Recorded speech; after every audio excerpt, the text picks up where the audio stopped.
Last night, right here, we asked you to send in your questions on this mystery flight, and you did. We actually got hundreds of them while World News was still on the air, so we want to get right to it tonight.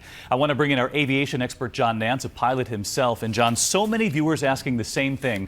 Clay tweeting, in fact, why isn't there a GPS satellite locator on the black box so it's easier to find, adding that he says someone needs to engineer something better. John, what do you make of that?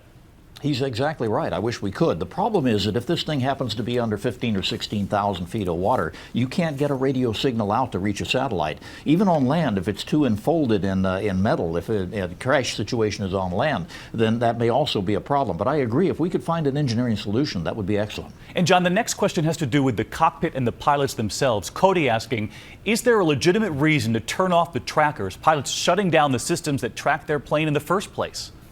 Well, we don't expect our pilots to be hiding and turning off the equipment for that purpose, so the system is not engineered that way. We have a legitimate need to turn those things off because if they're in the air and they malfunction, you don't want it garbaging up the air traffic controller scope. And really the same thing on the ground. Too many airplanes on the ground squawking those things could be a problem. But do you think what happened here will change thinking on that, John?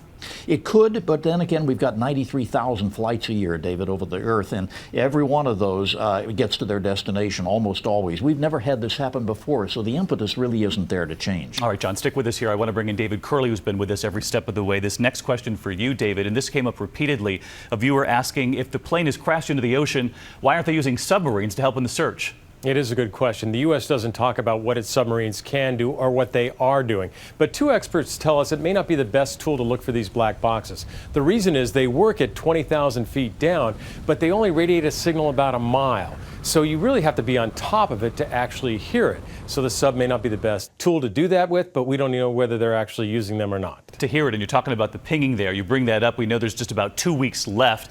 This is what the sonar equipment would hear. You can't hear it with the human ear, but this is what the pinging would sound like with those hydrophones.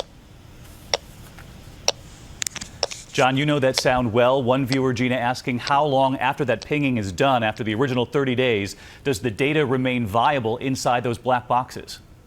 It does. It may be there forever. We're not sure how long, but it certainly is going to be there for many years because it goes onto a little computer chip. As long as that chip is not compromised, the data is there.